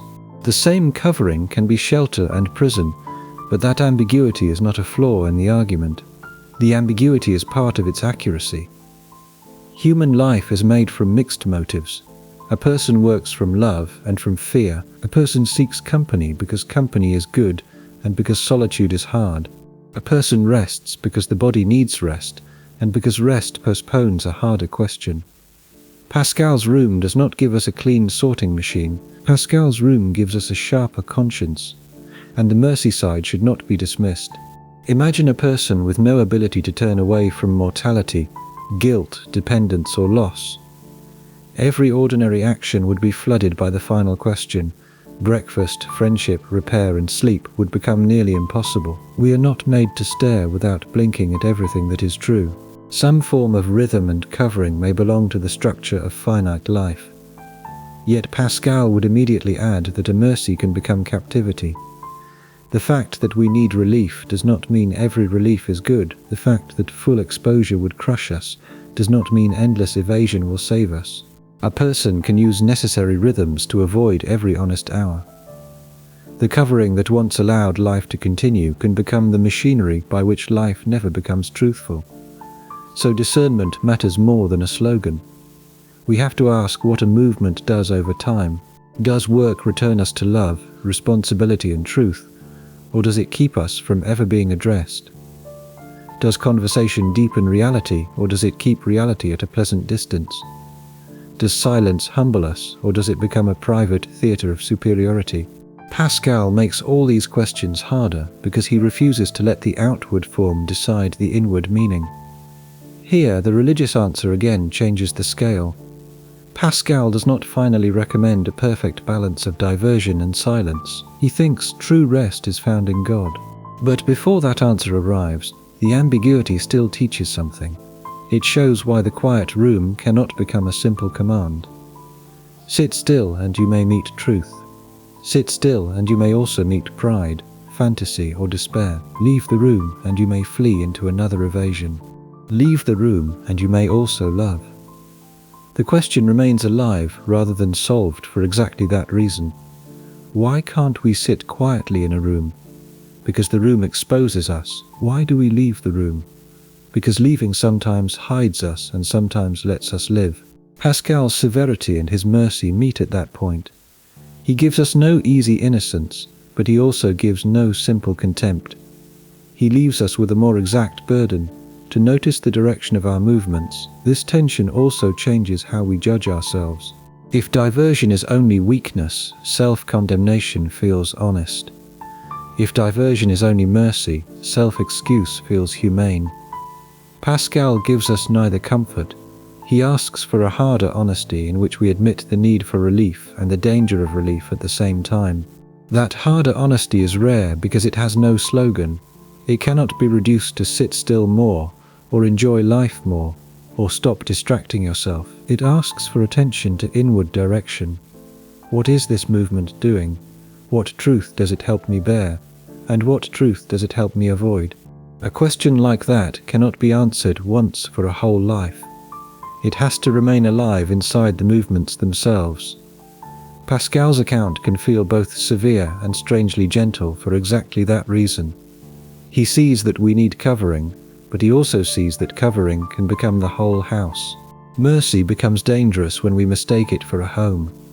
Relief is not rest, even when relief is necessary. So the mature question is not whether we ever turn away. We do. The question is whether the turning away leaves us more capable of truth when truth returns, or less capable. Some relief restores the person to reality. Some relief makes reality harder to bear next time, and Pascal wants us to notice the difference and hold it carefully. The same outward movement can be cowardice in one moment and charity in another. A person may leave silence because they are avoiding themselves or because another person truly needs them. Pascal sharpens the question, but he does not remove the need for wisdom. If diversion is both evasion and mercy, the next question is whether anyone could live without it. Could a human being live without diversion? Let's resist the easy fantasy. A life without diversion does not mean a person who deletes a few pleasures and becomes pure. Pascal is not describing a simple habit change. If diversion includes work and ambition, then removing it is not simple. Add conversation, honor, and inward imagination, and the whole texture of human existence is involved. But the question still matters because Pascal's critique pushes toward it. If diversion hides our condition, should we try to live without it? If the room reveals truth, should we remain in the room as long as possible? The answer is not obvious. A constant exposure to the deepest truth may exceed ordinary human strength. Now Pascal's own answer is religious, and human beings cannot heal themselves by heroic silence. They need grace, and they need God, and the rest they lack is not achieved by willpower alone. A secularized version that says simply sit still and improve yourself misses the point. Pascal's room is not a technique but a diagnosis, and yet the diagnosis can still change how we see. Even if we do not accept Pascal's theological resolution, we can no longer call all movement innocent. We can ask what a given activity protects us from. We can ask whether busyness has become a shelter from a question we need to face. We can ask when relief becomes refusal. Here is a modest possibility. Perhaps the goal is not to abolish every diversion, but to stop lying about what diversion is doing. That would already be a serious change. A person might continue to work, speak and plan. The difference would be a clearer sense of which movements are love and which are escape. But Pascal may think even that modesty is not enough, and for him, self-knowledge without God remains unstable. The human being can see the wound but cannot close it. The room can reveal the sickness but not cure it. That is why the Pensées keeps moving from psychology to apologetics, from experience to religious claim. We should allow that movement without insisting we all follow it all the way. The philosophical value lies partly in the pressure between recognition and answer, and we may recognize Pascal's account of restlessness while remaining unsure about his cure. That uncertainty is not the argument's failure. That uncertainty is the place where the question remains alive. Now imagine someone who tries to live without diversion in the narrow sense. They reduce noise and simplify obligations. They avoid vanity and practice silence. Even then, imagination remains. Pride can hide inside simplicity. The desire to be a person who has conquered diversion can become a subtler diversion. Pascal would see that danger immediately, and this is why the quiet room cannot become a badge of superiority, and the person who sits quietly may be fleeing through self-admiration. The person in society may be serving truth through love, and outer form does not settle the matter. Pascal keeps turning us back to the inward direction of the movement. Look at how humbling this is, and we cannot escape the question by choosing motion. We cannot escape it by choosing stillness, and both can become honest, and both can become evasive. The room is not a magic solution because the self enters the room with all its powers of distortion intact. So a life without diversion may be impossible in any absolute sense. Human beings need rhythms and tasks. They need relationships, objects of care, and imagined futures. The issue is whether those rhythms keep us permanently from the truth, or whether they can coexist with moments of honest exposure. We can say this without softening Pascal into comfort, and he would still ask why we avoid the room. He would still ask what we are afraid to see. He would still suspect that our most admired movements hide deeper needs. But the impossibility of total undistracted life prevents the diagnosis from becoming a shallow command. Now the argument has reached its hardest balance, and the quiet room reveals the truth of our flight. Diversion keeps us from being destroyed by constant exposure, and religious rest, for Pascal, is the only final answer. For everyone else, the room remains a question that ordinary life cannot fully close. Now the fantasy of total undistracted life begins to collapse. If diversion reaches as widely as Pascal suggests, then removing it is not like removing one vice. It would mean examining the whole texture of movement and ambition. Memory, social life, and inward imagination would enter too. Even the desire to become free of diversion could become a new diversion if it lets the self admire its own purity. But the impossibility of purity does not make the question useless. It makes the question humbler. Instead of asking whether we can abolish diversion, we can ask when it governs us. We can ask when a good activity has become necessary for the wrong reason. We can ask whether we have any spaces left where the deeper question is allowed to appear without being immediately managed away. And this is where Pascal differs from modern therapeutic moderation. Moderation asks how we can arrange the day so life feels healthier. Pascal asks what the arrangement hides or reveals about the soul. A moderated schedule can still be a flight, and a quiet practice can still be self-protection, while a full and busy life can still be honest. The moral meaning is not contained in the lifestyle pattern. So think of someone who simplifies everything and then becomes proud of simplicity. The room is quiet, but the self is loud. The person has fewer objects, but the image of being free from objects has become a new object. Pascal would see the danger quickly because he knows how subtle pride can be. Diversion does not always look noisy.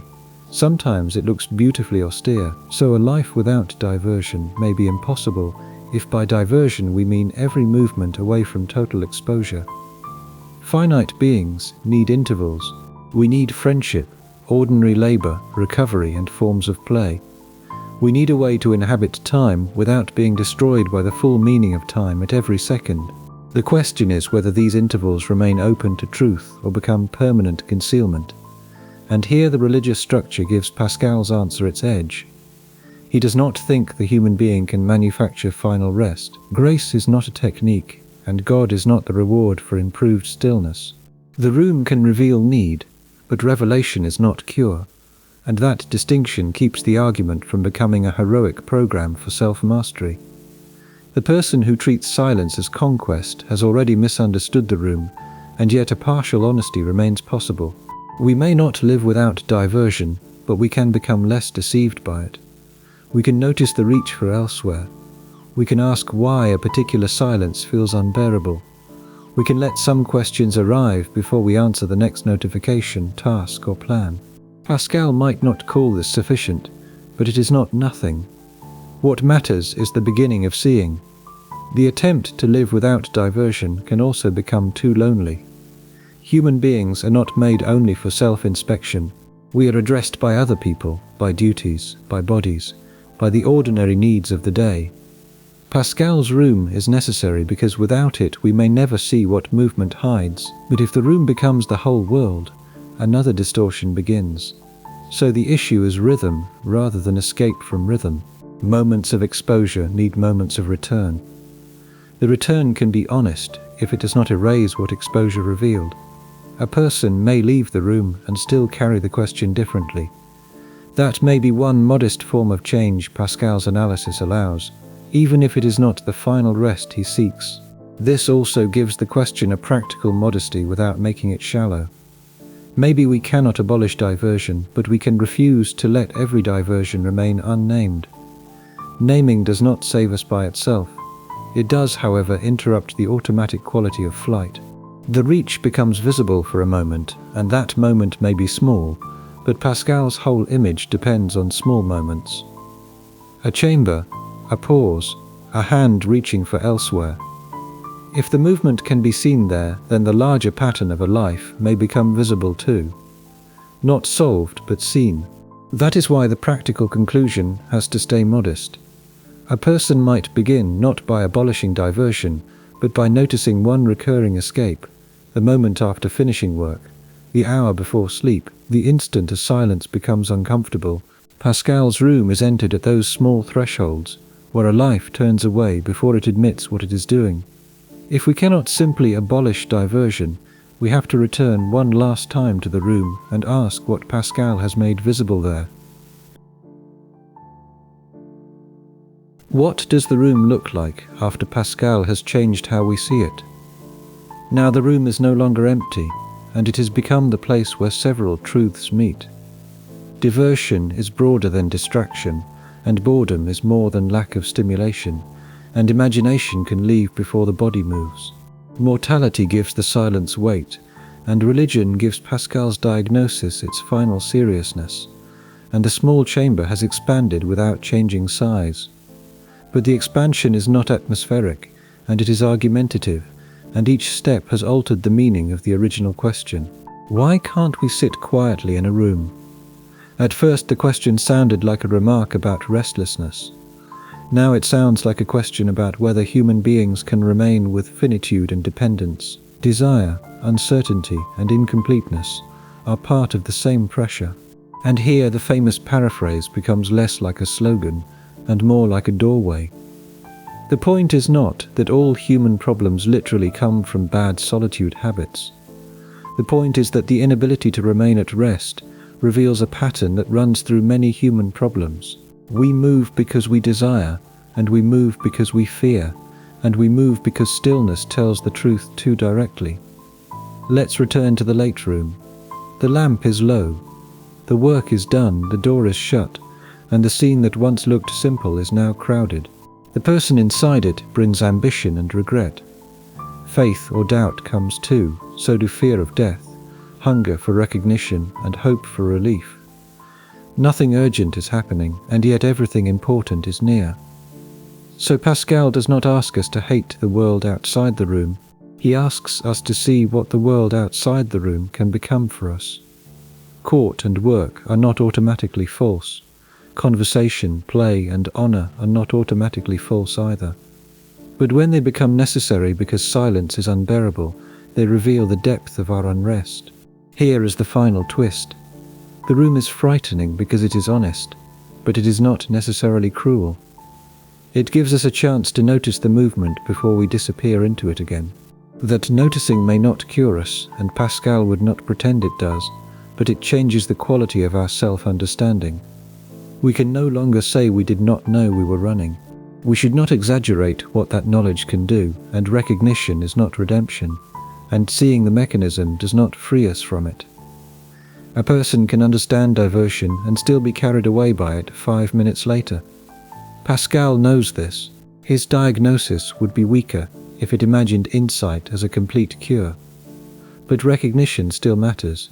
It gives the question shape, lets us distinguish amusement from flight and work from evasion, and lets us ask when silence becomes pride or when motion becomes love. The distinctions remain difficult, but they become available. The room becomes less of a vague discomfort and more of a scene in which the human condition shows itself. Now we can also see why modern readings so easily distort Pascal, and if we turn him into productivity advice, we remove mortality. If we turn him into an anxiety cure, we remove religious seriousness. And if we turn him into a simple apologetic weapon, the shared human experience that gives the diagnosis power disappears. The room survives all of those reductions because it is more exact than they are. And this brings us to the boundary of the promise, and we cannot say Pascal solves restlessness for everyone. We cannot say he gives a neutral account untouched by faith. We cannot say diversion is always wicked or always merciful. What we can say is that he gives us one of the sharpest ways to understand why ordinary silence can feel so revealing. Look at what the question now asks of us, not whether we can force ourselves to sit still for a certain number of minutes, not whether we can become more focused, not whether we can win a private contest against boredom. The question is whether we can speak honestly about what happens when the usual forms of elsewhere are removed. We have been following a movement from chamber to diversion, then from boredom to death. From there the question reaches toward God, and then back to the human being who still has to live tomorrow morning. The argument has not ended in a technique, it has ended in a clarified pressure. So after Pascal, the room is not a lifestyle image, and not an aesthetic of solitude, and not the heroic silence of a person above ordinary need. It is the place where the need becomes visible. A quiet room tells us what noise has been doing. Now the room after Pascal is changed because it has become layered. Still a room. That simplicity matters. The walls have not become symbolic machinery, and the lamp has not become an allegory. But the meaning of the scene has deepened because we now know what can gather there. Boredom, imagination, and mortality arrive together. Religious need and moral ambiguity arrive too. But the most important change may be this. The room no longer permits the easy explanation. We cannot simply say we need stimulation. We cannot simply say we are busy. We cannot simply say silence is not our preference. Those explanations may contain truth, but Pascal has made them insufficient. The room asks what stimulation, busyness, and preference are protecting. And the answer is not the same every time, and the argument remains alive for exactly that reason. On one night, the movement away may be avoidance. On another, it may be love calling us outward. On another, it may be the ordinary mercy by which a finite person survives what cannot be carried all at once. Pascal's severity does not remove discernment, it demands it. Think again of the opening image, the tired person, the lowered lamp, the table after the last book is closed. At the beginning, the scene looked like a problem of rest. Now it looks like a crossroads of interpretation. If the hand reaches outward, we can no longer treat the reach as meaningless. It may still be innocent, it may even be necessary, but it has become questionable in the deepest sense, worthy of being asked about. So Pascal's gift is not a solution that lets us leave the room triumphantly. It is a clarification that makes the room harder to dismiss. He gives us a way to hear our own movements more sharply. The next task, the next message, the next plan, the next imagined scene may still come. The difference is that after Pascal, those movements carry a question with them. What are they turning us away from? Here the argument reaches its boundary. We have not proved Pascal's theology, nor shown that all diversion is false, nor discovered a neutral cure for restlessness. What we have found is the structure of a diagnosis. The inability to remain quietly with ourselves is not a small defect in focus. It may be a sign of how deeply we are shaped by finitude, desire, and the need for rest we cannot give ourselves. The room remains powerful after the argument ends for that reason, ordinary enough to be recognized and severe enough to be inexhaustible. A person sits quietly and the mind begins to move. Pascal asks us not to rush past that movement. In its smallness, he sees a great deal. Weakness and greatness are both there, so are fear, mercy, and the unresolved question of what kind of rest a human being is actually seeking. After Pascal, even the phrase "sit quietly" becomes less simple. It no longer means physical stillness alone. It means remaining long enough for the first excuses to weaken. It means allowing the reach for elsewhere to become visible before it succeeds. It means discovering whether silence is actually empty, or whether it is full of truths the noise had been distributing into manageable pieces. This is why the room is not solved by a method. A method can help us stay, but it can also become another way of not hearing what staying reveals. Pascal's room is more dangerous than a method because it does not promise mastery. It gives us a scene in which mastery itself may be one of the things being questioned. The lasting effect of Pascal's room is not an instruction but a suspicion, not a cynical suspicion of every pleasure, but a serious suspicion of our own easy explanations. We become less quick to believe that the next thing is innocent simply because it is ordinary, and yet the suspicion has to remain human. If it becomes total, it destroys the life it was meant to clarify. Pascal's room should not make us hate movement. Movement must become answerable to truth. That is a quieter and more difficult standard than either condemnation or permission. So the room after Pascal is not a prison. The room is a diagnostic place, a scene we can return to in order to hear the quality of our own movement. Sometimes the answer will be humbling. Sometimes the answer may be merciful. The point is that after Pascal, the movement can no longer remain completely unnoticed. And once we have seen that, the closing question is not whether we can escape diversion forever. The question is what kind of honesty remains possible for beings who cannot live without movement, and cannot be fully truthful while always fleeing. The quiet room exposes boredom, but boredom is only the surface. Beneath it, Pascal finds mortality and uncertainty. He also finds dependence, imagination, and the self's inability to rest in itself. Diversion carries us away from that exposure before it becomes too direct. Sometimes it looks frivolous, sometimes admirable, and sometimes it may even be merciful, but it keeps the pressure from becoming too direct. By the end of tonight, the promise was not to teach a better way to sit alone. It was to understand why distraction can be philosophical evidence. That promise has a boundary. Pascal does not give us a neutral modern psychology, and we should not pretend he does. His diagnosis is Christian, severe, and finally oriented toward God, but the human pattern he names can still be recognized before the theological answer is accepted or rejected. We know the movement away from the room. We know the relief of the next thing.